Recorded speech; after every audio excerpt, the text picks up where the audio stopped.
皆さんこんにちは、cha-linkのRicaです。本日は毎日英語スピーチ第2回目 Part2 の Day6 です。はい、全体の発表日になります。はい、ということで今日はですね、だいたい1時間分でいつも通り練習して1回ですね、全体の通しての発表をやって終えていきたいんですが、まずはじめはやはり生の英語をちゃんと思い出す意味で全体のシャドウイング、スピーキング重視のシャドウイングを1回スクリプト見ないでやった後に残り時間見ながら、8分ちょっとの、スピーチですので、6回とか5回とか最低練習した後に、発表したいと思います。はい。では今日のポイントはとりあえずこれです。はい。スピーカーに気持ちを重ねる。はい。いつものように言ってますが、ここが一番大事ですので、これを意識しながら練習もして発表していきましょう。それでは楽しんで頑張りましょう。Anything kills over 10 million people in the next few decades, it's most likely to be a highly infectious virus rather than a war. Now, part of the reason for this is that we have invested a huge amount in nuclear deterrence.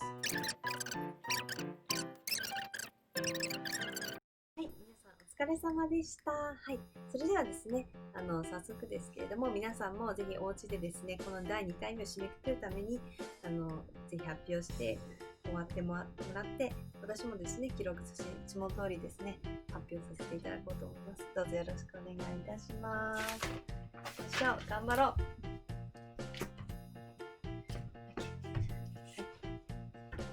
いきます。When I was a kid, the disaster we worried about most was a nuclear war. That's why we had a barrel like this, down in our basement, filled with cans of food and water. When the nuclear attack came, we were supposed to go downstairs, hunker down, and eat out of that barrel. Today, the greatest risk of global catastrophe doesn't look like this. Instead, it looks like this.If anything kills over 10 million people in the next few decades, it's most likely to be a highly infectious virus rather than a war. Not missiles, but microbes. So part of the reason for this is that we have invested a huge amount in nuclear deterrence, but we've actually invested very little.in a system to stop an epidemic. We are not ready for the next epidemic. In fact, let's look at Ebola. Let's look at Ebola. I'm sure all of you read about it in the newspaper. Lots of tough challenges. I followed it carefully through the case analysis tool we used to track polio eradication. As you look at what went on, the problem wasn't that there was a system that didn't work well enough. The problem was that we didn't have a system at all. In fact, there are some pretty obvious key missing pieces. We didn't have a group of epidemiologists ready to go.Who would have gone, seeing what the disease was, seeing how far it has spread. The case reports came in on paper. It was very delayed before they were put online, and they were extremely inaccurate. We didn't have a medical team ready to go. We didn't have a way of preparing people. Now, Medicines Sans Frontiers did a great job orchestrating volunteers. But even so, we are far slower than we should have been getting the thousands of workers into these countries. So,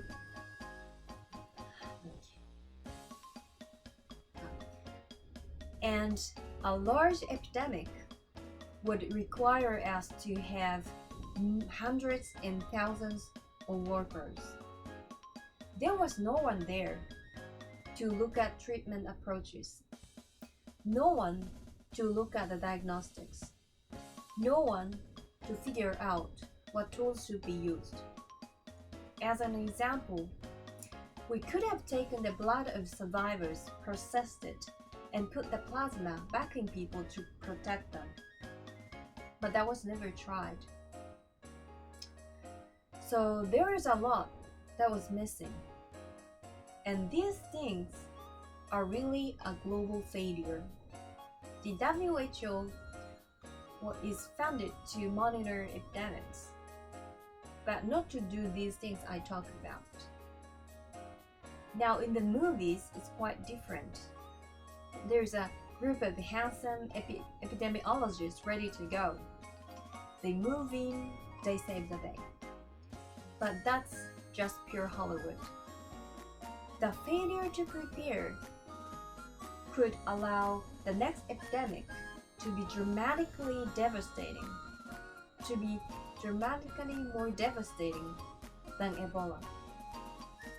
Let's look at the progression of Ebola over this year. About 10,000 people died, and nearly all were in the three West African countries. There are three reasons why it didn't spread more. The first is that there was a lot of heroic work by the health workers.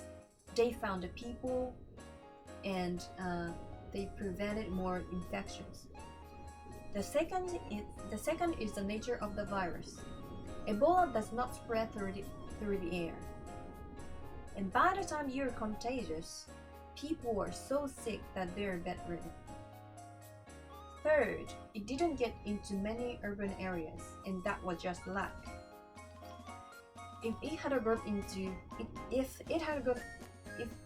gotten into a lot more urban areas, the case number would be much larger.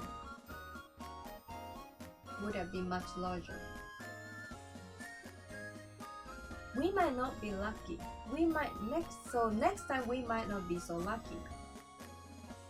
The source of the virus could be the next time we might not be so lucky. You can have the virus where people feel well enough while they are infectious that they get on a plane or they go to a market. The source of the virus could be a natural epidemic like Ebola, or it could be a bioterrorism.